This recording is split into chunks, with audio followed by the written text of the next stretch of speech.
اعوذ باللہ من الشیطان الرجیم بسم اللہ الرحمن الرحیم۔ محترم مکرم محتشم سامعین، حاضرین ناظرین، خلاصہ مضامین قرآن کے حوالے سے ہمارا چوتھا پارہ ہے اور ہم تیسرے ربوع پہ پہنچے ہیں، اور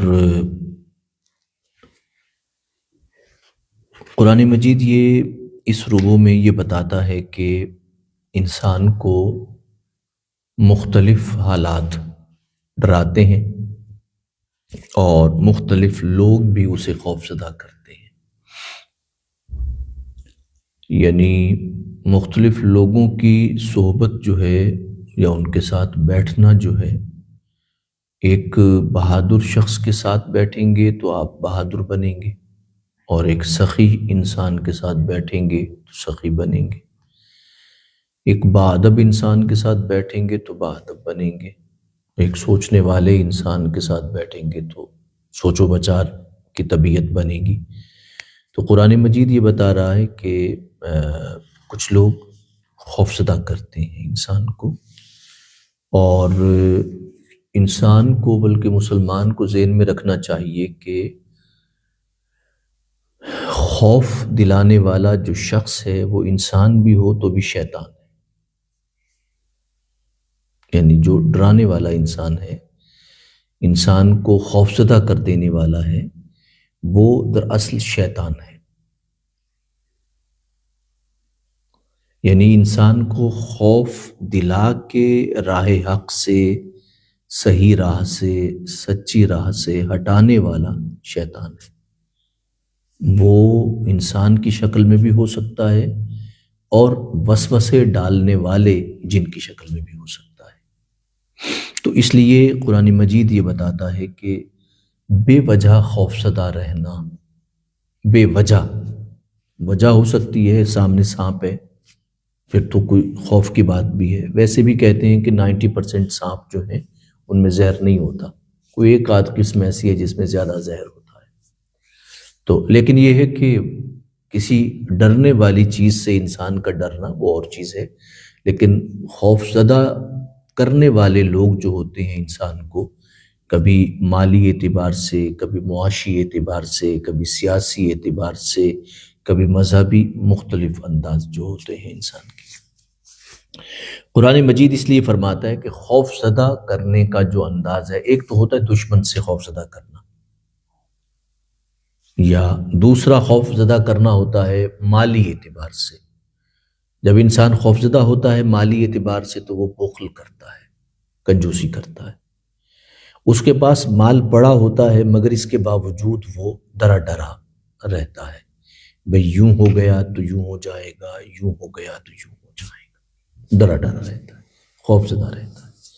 حالانکہ ہم میں سے کسی کو بھی اس بات کی خبر نہیں ہے کہ ہم نے اگلا سانس لینا ہے یا نہیں لینا، لیکن اس کے باوجود ہم قرآن مجید کہتا ہے یہ ہے ایک دوسرا طریقہ شیطان کا، کہ جو معاشی اعتبار سے انسان کو ڈراتا ہے تو انسان بخل پہ، کنجوسی پہ اتر آتا ہے۔ کنجوسی کا ایک طریقہ یہ بھی ہوتا ہے کہ انسان اپنے آپ پہ پیسے لگاتا ہے مگر کار خیر میں نہیں لگا سکتا۔ تو یہ جو چیز ہے یہ بھی بخل میں ہی آتی ہے۔ تو قرآن مجید آگے فرماتا ہے کہ یہ جو چیزیں ہیں تو انسان کو دراصل ایک چیز بچا سکتی ہے، ان چیزوں سے ایک چیز بچا سکتی ہے، اور وہ ہے آنکھیں کھول کے تجزیہ کرنا، انالیسس کرنا۔ مثال کے طور پہ تجزیہ یہ ہے کہ آپ آس پاس کے ماحول کو دیکھیں اور اس جہان کو دیکھیں۔ جب آپ اس جہان کو دیکھتے ہیں تو آپ کو محسوس ہوتا ہے کہ صرف یہی چیز ایسی نہیں ہے کہ جو بچا سکے، یعنی مال نہیں ہے یا اقتدار نہیں ہے جو انسان کو بچا سکے۔ اگر مال اور اقتدار بچانے والی چیز ہوتی تو پھر اس جہان میں صرف وہی لوگ ہی ہوتے اس کے سوا اس جہان میں کوئی بھی نہ ہوتا۔ قرآن مجید یہ بتاتا ہے کہ آنکھیں کھول کے تجزیہ کریں، اس لیے قرآن مجید یہود کی ایک بات ذکر کرتا ہے کہ جب ان سے کہا گیا کہ راہ خدا میں دیا کرو، تو کہنے لگے خدا تمہارا فقیر ہے، ہم امیر ہیں، ہر وقت تمہارا خدا ہم سے مانگتا رہتا ہے۔ یعنی انسان جب یہ خوف کی صورت ہے، یعنی کوئی صاحب عقل آدمی یہ الفاظ نہیں کہہ سکتا، جو کہ کسی بھی مذہب کا ماننے والا ہو اور صاحب شعور ہو، تو کبھی بھی یہ نہیں کہہ سکتا کہ میں امیر ہوں اور خدا فقیر ہے۔ قرآن مجید نے وہ الفاظ کوٹ کیے ہیں۔ قرآن مجید فرماتا ہے، میں الفاظ آپ کے سامنے رکھتا ہوں، آپ بھی دیکھیے کیسے کیسے لوگ اس دنیا میں آئے ہیں، کہ قرآن کہتا ہے کہ قالوا ان اللہ فقیر ونحن اغنیاء، تو ہم امیر ہیں اور خدا تمہارا فقیر ہے۔ سورہ یاسین میں ایک آیت پاک آپ دیکھیے، وہ ریلیونٹ ہے۔ قرآن مجید اس مقام پہ فرماتا ہے کہ بھئی جب ان سے کہا جائے کہ خدا کی راہ میں دو، بھئی ان لوگوں کا سہارا بنو، انہیں اٹھاؤ، معاشرے میں انہیں گرنے نہ دو، تو وہ کہتے ہیں کہ اگر انہیں دینا ہوتا تو خدا خود دیتا، ہم کیوں دیں؟ تو خدا خود دے انہیں، ہم کیوں دیں؟ ایک یہ صورت بھی ہے۔ انسان جب اوپر اٹھتا ہے نا، اوپر جب اٹھتا ہے تو انسان یہ محسوس کرتا ہے کہ خدا نے مجھے دیا ہے تو بس ٹھیک ہے۔ اگر یہ اہل ہوتے اس بات کے کہ بھئی تو خدا ہی نے بھی دیتا، اسے محسوس ہونے لگتا ہے کہ میں اہل تھا اس بات کا کہ مجھے یہ چیز دی جائے۔ بس یہ جب مینٹالٹی بنتی ہے تو زبان سے یہی الفاظ نکلتے ہیں کہ اگر دینا ہوتا تو اللہ انہیں خود دے دیتا، میں کیوں دوں؟ چونکہ خدا نے نہیں دیا تو میں کیوں دوں؟ میں خدا کی نافرمانی کروں گا، کیونکہ خدا نے نہیں دیا تو میں کیوں دوں انہیں؟ خدا جب انہیں محروم رکھنا چاہتا ہے تو میں کیوں انہیں نوازوں؟ حالانکہ قرآن کہتا ہے کہ وفی اموالہم حق معلوم للسائل والمحروم، بھائی سوال کرنے والے لوگوں کے لیے ایک خاص حصہ ہے، جو محروم ہیں، ہینڈی کیپ ہیں، جن کے پاس کچھ نہیں ہے، وہ جو مال آپ کو اللہ نے دیا ہے، وہ جو دیا ہے وہ بھی امتحان ہے، اور اس میں وہ صرف تمہارا نہیں ہے۔ اگر صرف تمہارا ہوتا تو تمہیں صرف آج کی 2 روٹی کے برابر ہی خرچہ دیا جاتا، اس سے زیادہ نہ دیا جاتا، تمہارا ہوتا تو۔ اس کا مطلب یہ ہے کہ اگر زیادہ دیا جا رہا ہے تو پھر دوسروں کا اس میں قرآن کہتا ہے حق ہے۔ تو یہ ذہن پیدا ہوتا ہے، اور پھر یہ ہے کہ انسان یہ قدرتی طور پہ ایک ذہن اور بھی پیدا ہوتا ہے جسے قرآن رد کرتا ہے، اور وہ کیا ہے؟ انسان یہ سمجھنے لگتا ہے کہ موت جو ہے نا، بس یہ دوسروں کو ہی آئے گی۔ انسان جب تک مرتا ہوا دیکھتا ہے تو انالیسس نہیں کرتا کہ بھی یہ جسم بھی میری طرح ہے، روح بھی میری طرح ہے، آنکھیں بھی 2 ہیں، زبان بھی ایک ہے، بدن بھی ہے، 2 بازو بھی ہیں، 2 ٹانگیں بھی ہیں، میری طرح ہی چلتے ہیں، دنیا سے چلے گئے۔ انسان یہ سمجھتا ہے جو زیادہ، اب قرآن مجید اس نفسیات کو سورۃ الہمازہ میں بیان کرتا ہے۔ قرآن فرماتا ہے کہ مال جمع کرتا ہے اور وہ سمجھتا ہے کہ یہ مال اسے ہمیشہ رکھے گا، یہ نفسیات پیدا ہو جاتی ہے۔ یہ جو نفسیات ہے، مال ہمیشہ رہے گا اور مال اسے بچائے گا، یعنی وہ ہمیشہ کی زندگی جو ہے نا، دوسروں کو مرتے دیکھتا ہے، وہ سوچتا ہے کہ اچھا یہ بیماری میں مر گیا، چونکہ اس کے پاس مال نہیں تھا، میرے پاس مال ہے، میں علاج کرواؤں گا، کوئی مسئلہ نہیں ہے میرے لیے۔ تو کچھ لوگ کہتے ہیں کہ ہم نے 80 سال تک یا 90 سال تک زندہ رہنا ہے۔ قرآن کہتا ہے کل نفس ذائقۃ الموت، بھئی یہ نفسیات ہٹا دو، تمہیں بھی مرنا ہے، اس لیے کہ صدیوں سے، اربوں سالوں سے انسان مر رہا ہے، اب بھی مرے گا اور قیامت تک مرتا رہے گا۔ قرآن کہتا ہے اصل چیز جو آپ کو سرخرو کر سکتی ہے وہ ہے انسان کے اعمال اچھے اعمال۔ میں ایک کتاب دیکھ رہا تھا وہ سلسلہ، تو یعنی وہ ہیپناٹائز کی خاتون جو ہے ہیپناٹائز کرتی تھیں، تو وہ کہتی ہیں کہ انسان جب انہوں نے ہزاروں کیس ایسے کیے اور تقریباً انہوں نے 19 کے قریب کتابیں اسی ہیپناٹائز کرنے پر۔ ہیپناٹائز کا مطلب ہوتا ہے کسی کو سکون دینے کے حوالے سے بھی ہوتا ہے، اور ایک پورا فن ہے وہ۔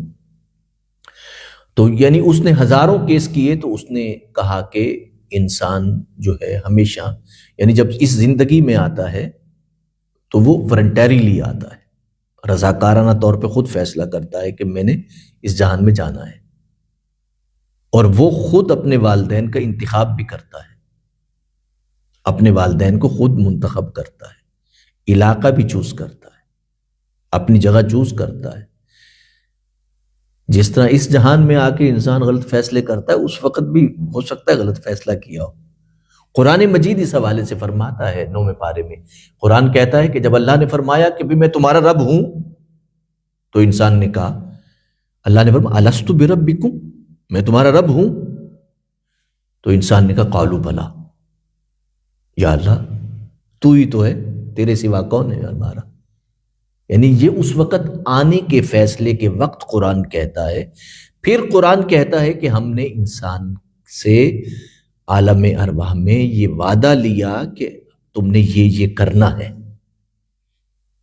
قرآن اس کو اجمالی طور پہ بیان کرتا ہے، لیکن آج کے دور میں یہ حقیقت سامنے آ جائے گی، آ رہی ہے آہستہ آہستہ، کہ بھئی انسان جو ہے والنٹریلی خود اپنے فیصلے کے ساتھ اس جہان میں آتا ہے، اور پھر بہت سی چیزیں وہ خود چوز کرتا ہے، اپنی پسند کرتا ہے، لیکن جیسے ہی وہ اس جہان میں آتا ہے تو بھول جاتا ہے، اپنا مقصد ہی بھول جاتا ہے۔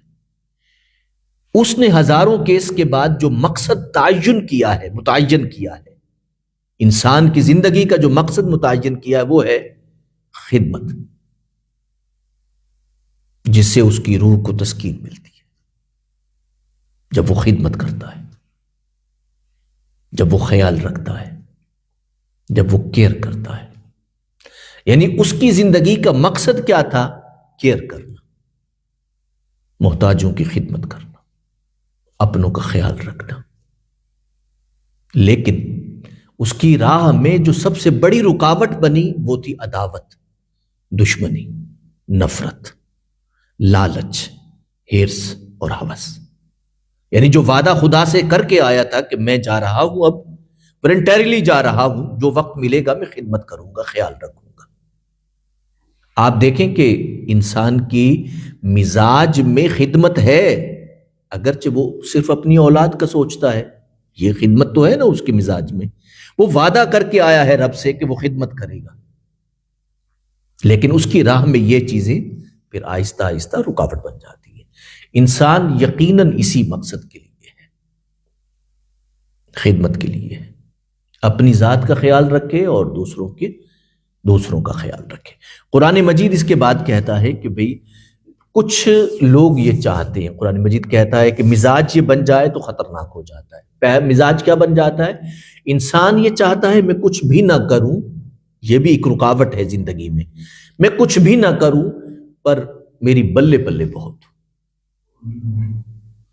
بلے بلے ہو۔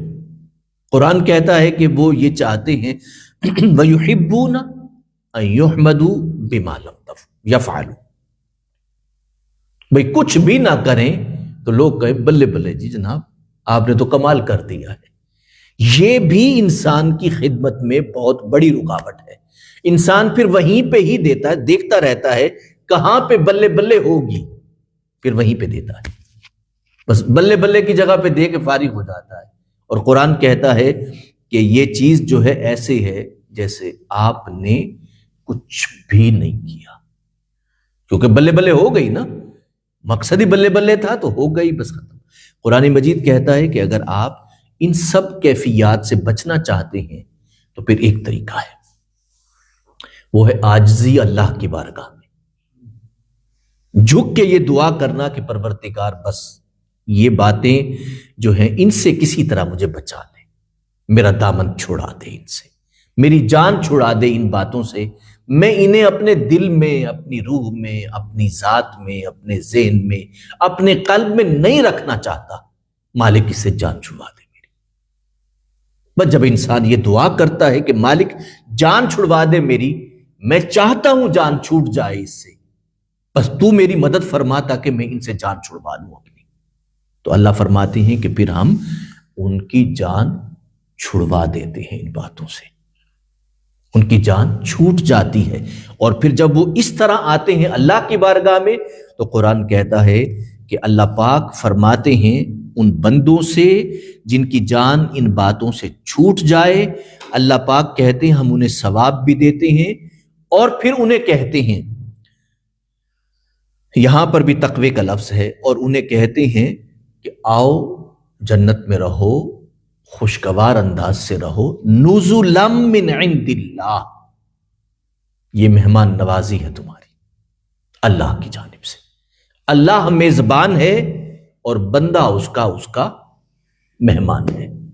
وما عند اللہ خیر للابرار، اللہ کے ہاں نیکی کرنے والوں کے لیے یہ بڑی خوبصورت مہمان نوازی ہے۔ دیکھیے خوش قسمتی ہے کہ جہاں اللہ میزبان ہو اور بندے اس کے مہمان ہوں۔ آپ سوچئے کہ اس زندگی میں کچھ کمی بیشی رہ سکتی، بندوں سے اس اپنے اعمال میں کمی بیشی رہ سکتی ہے، لیکن اللہ اگر میزبان ہو تو بندوں کی مہمان نوازی میں کوئی کمی بیشی نہیں رہ سکتی۔ ہمارے اعمال ناقص ہو سکتے ہیں لیکن خدا کی میزبانی کامل ہے، تو سوچئے ناقص اعمال کے بدلے میں اگر کامل میزبانی مل جائے تو انسان کو اور کیا چاہیے۔ اللہ پاک عمل کی توفیق عطا فرمائے، آمین ثم آمین۔ وما علینا